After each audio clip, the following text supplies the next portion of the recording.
बदमाश पुलिस। बलियापुर में इंस्पेक्टर भीम बहुत प्रसिद्ध पुलिस वाला था। उसे सब लोग बहुत अच्छी तरह से जानते थे। इसलिए नहीं क्योंकि वह एक बहुत बहादुर और ईमानदार था, बल्कि इसलिए क्योंकि वह बहुत बेईमान और घमंडी था। एक दिन भीम एक हवलदार के साथ राशन की दुकान पर जाता है। भीम कहता, ओ मंगत, बहुत शिकायत आ रही है, दुकान में मिलावट करता है तू। हाँ? मंगत कहता, साहब यह क्या कह रहे हैं आप? हम तो एकदम बढ़िया माल मंगवाते हैं, हमारा सामान एकदम अच्छा है। साहब आप चाहे तो खुद चेक कर लीजिए। भीम कहता, ओ सेठ, ओ मुझे इतना मत सिखाओ, समझे? तेरे को पकड़कर जेल में भेज दूंगा। राशन में मिलावट करता है और मुझे सिखाता है। नाम भूल गए क्या हमारा? इंस्पेक्टर भीम नाम है। मंगत कहता, पर साहब दया करिए, आप जो कहेंगे मैं वो करूँगा। भीम कहता, देख, अगर तू जेल गया तो तेरा बहुत खर्चा होगा, वो तू मुझे दे दे, मैं तुझे छोड़ दूंगा, वरना तो तू जेल जाएगा। मंगत मन में कहता, हम कर भी क्या सकते हैं, इस राक्षस का तो हर महीने का बस यही हाल हो गया है। मंगत लाल कहता, इंस्पेक्टर भीम को पैसे दे देते हैं। हवलदार कहता, साहब आपको डर नहीं लगता, किसी ने शिकायत कर दी तो? भीम कहता, अरे लाजपत, तुम्हें तो पहले ही डिपार्टमेंट ने पूरी तरह डरा रखा है, चुपचाप साथ रहो और मजे करो, समझे? मुझसे बहस कर रहा था, नहीं जानता कि पुलिस वाले से पंगा नहीं लेना चाहिए। मेरे पास इतनी पावर है कि किसी को भी आसानी से सबक सिखा सकता हूँ। लाजपत कहता, क्या बात है साहब, आप तो बड़े निडर हैं, मुझे भी सिखाइए ना कि कैसे लोगों से पैसे वसूलते हैं, मुझे अपना चेला बना लीजिए। भीम कहता, तू अभी नया नया पुलिस में भर्ती हुआ है ना, मेरे साथ रहते रहते सब सीख जाएगा तू। भीम पुलिस की वर्दी का गलत इस्तेमाल कर रहा था। समोसे की दुकान पर जाते ही भीम कहता, अरे मंगत, चाय समोसा दे, एकदम कड़क बनाना। मंगलू कहता, अरे साहब आइए आइए। मंगलू कहता, गुड्डू साहब के लिए 2 प्लेट समोसे लगा दो और साथ में कड़क चाय। मंगलू अपने बेटे गुड्डू को चाय और समोसे देने भेजता है। खा पीकर भीम और हवलदार दोनों जाने लगते हैं। गुड्डू कहता, साहब आप पैसा देना तो भूल ही गए। भीम कहता, क्या बोला तू, पैसे लेगा हमसे? उसी समय मंगलू दौड़ते दौड़ते आता है। मंगलू कहता, अरे साहब माफ़ कीजिए, इसको नहीं पता कि आप कितने बड़े साहब हैं पुलिस में, छोटा बच्चा है ना, माफ़ कर दीजिए। भीम कहता, समझा कर रख इसको, नहीं तो। मंगलू कहता, हाँ साहब मैं इसको समझा दूंगा।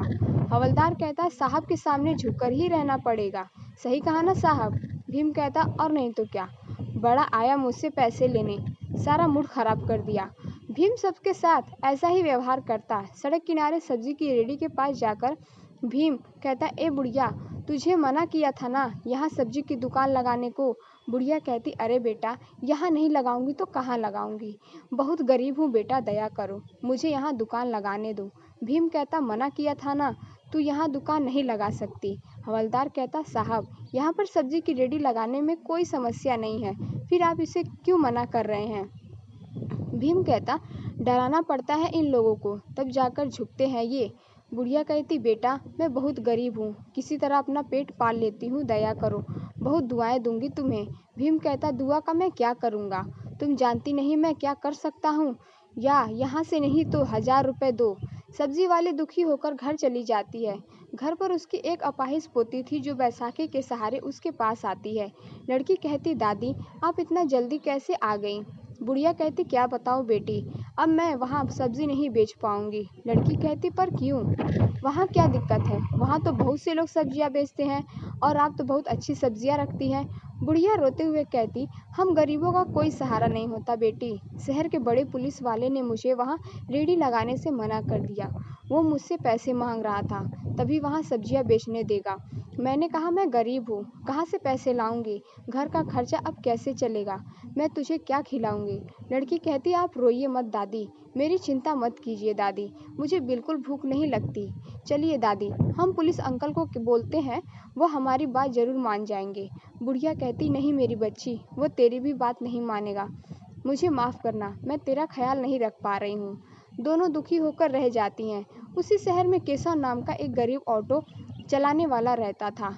एक दिन भीम गश्त लगा रहा था, तभी वहाँ केशव अपने ऑटो से गुजर रहा था। भीम उसे रोक लेता है और चालान मांगने लगता है। भीम कहता, हाँ भाई, गाड़ी के पेपर दिखा। केशव कहता, साहब मेरे पास सब पेपर है, आप देख लीजिए। भीम कहता, हाँ तो क्या, 1000 रुपये निकाल, तेरा चालान कटा है। केशव कहता, 1000 रुपये, किस बात के साहब, मेरे तो सारे कागज सही हैं। लाजपत हवलदार कहता, हाँ साहब, इसके तो सारे पेपर सही हैं। भीम कहता, तुम चुप रहो। हवलदार कहता, साहब जो बोल रहे हैं वह करना, वरना तेरी गाड़ी हड़प लूंगा। केशव कहता, पर यह गलत है साहब, मैं क्यों दूं आपको पैसे, मैं नहीं दूंगा, ये आप लोग गलत कर रहे हैं। भीम फिर केशव को शराब पीकर गाड़ी चलाने के झूठे जुर्म में जेल भिजवा देता है। इस तरह सब भीम से परेशान थे। गांव में एक आदमी कहता, यह हमारे गांव के जो इंस्पेक्टर हैं बड़े लालची हैं भाई, हर समय झूठे इल्ज़ाम का डर दिखाकर हमसे पैसे वसूलते हैं। दूसरा आदमी कहता, हाँ भैया सही कह रहे हैं, हम तो बड़ा परेशान हो गए हैं, काम धंधा करना भी बड़ा मुश्किल सा हो गया है। तीसरा आदमी कहता, अब करे भी क्या भैया, इनकी बात तो माननी ही पड़ेगी, वरना पता नहीं यह क्या कर दें। चौथा आदमी कहता, अब देखो भैया, कैसे और कब तक हमें उससे राहत मिलती है, हर बुराई का कभी ना कभी तो अंत होता ही है। सच ही कहा है, हर बुराई का अंत जरूर होता है। रिश्वत के पैसे से भीख में एक कार खरीदी और अपनी पत्नी और बेटी को लेकर उसमें घूमने चले जाने वाला था। भीम कहती, अरे मालती, सुनती हो, देखो बाहर क्या लाया हूँ। मालती कहती, अरे वाह, नई कार, क्या जी आपको बोनस मिला है क्या? भीम कहता, अरे मेरी लाडो इंस्पेक्टर, भीम अगर चाहे तो हर रोज बोनस मिल सकता है। तुम आम खाओ, गुठलियाँ क्यों गिन रही हो? भीम कहता, कैसी लगी कार मेरी ये गुड़िया को? बेटी कहती, बहुत अच्छी है पापा, मुझे जू चिड़ियाघर ले चलिए और आइसक्रीम भी खिलाइएगा पापा। मालती कहती, हाँ, पर पहले हम मंदिर चलेंगे, ठीक है ना? बेटी कहती, ठीक है मम्मी, पर आइसक्रीम ज़रूर खिलाना।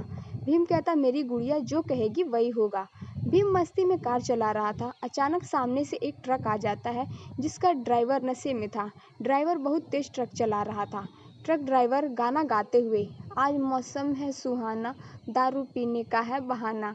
भीम की गाड़ी का संतुलन बिगड़ जाता है और वह एक पेड़ से टकरा जाता है। उसकी बेटी को ज़्यादा चोट लग जाती है। तभी वहाँ केशव अपना ऑटो लेकर गुजर रहा होता है। केशव कहता, साहब बाहर आ जाइए मेरा हाथ पकड़कर। भीम किसी तरह बड़ी मुश्किल से बाहर निकल पाता है। केशव कहता, साहब अंदर और भी लोग हैं क्या? भीम कहता, मेरी गुड़िया अंदर ही है और मेरी पत्नी भी। केशव कहता, हाँ साहब, मैं अभी निकालता हूँ, आप फिक्र मत कीजिए। बड़ी मुश्किल से केशव सबको बाहर निकालता है और अपने ऑटो में बैठाकर अस्पताल ले जाता है। अस्पताल में डॉक्टर कहती, अभी आपकी पत्नी ठीक है, आपकी बेटी को खून की ज़रूरत है, जल्दी ही इंतज़ाम कर दीजिए। भीम कहता, मैं कोशिश करता हूँ, आप मेरी बेटी का इलाज अच्छे से कर दीजिए। इस वक्त तक केशव ने यह बात पूरे गांव में बता दी थी और सभी गांव वाले अस्पताल में आ गए थे। केशव कहता, साहब आप बिल्कुल चिंता मत कीजिए, मैं बिटिया रानी को अपना खून दे दूंगा। भीम कहता, आप लोग कितने अच्छे हैं, मैंने आप सभी को कितना बुरा बर्ताव किया, फिर भी आप सभी लोग मेरी मदद के लिए यहाँ खड़े हैं। बुढ़िया कहती, आप चिंता मत कीजिए साहब, बिटिया रानी बिल्कुल ठीक हो जाएंगी। भीम कहता, माँ आपको तो मैंने बहुत दुख दिया है, फिर भी आप मुझे दुआ दे रही हैं। आप सब लोग मुझे माफ़ कर दीजिए, आप लोगों ने मेरी आंखें खोल दी। अब मैं कभी कोई गलत काम नहीं करूँगा और अपनी वर्दी का हमेशा सही इस्तेमाल करूँगा। आप सब की वजह से मेरी गुड़िया और हम लोग बच गए। आप लोगों का बहुत बहुत धन्यवाद। हवलदार कहता, साहब अच्छा हुआ कि आप वक्त रहते सुधर गए, अगर गलती से मैं आपका सीनियर बन जाता तो आपको मैं ही सुधारता। भीम गुस्से में कहता, कुछ ज़्यादा नहीं बोल रहे हो लाजपत, अभी तो सीनियर मैं ही हूँ। लाजपत कहता, गलती से जुबान फिसल गई साहब। ये सुनकर सब लोग जोर जोर से हंसने लगते हैं।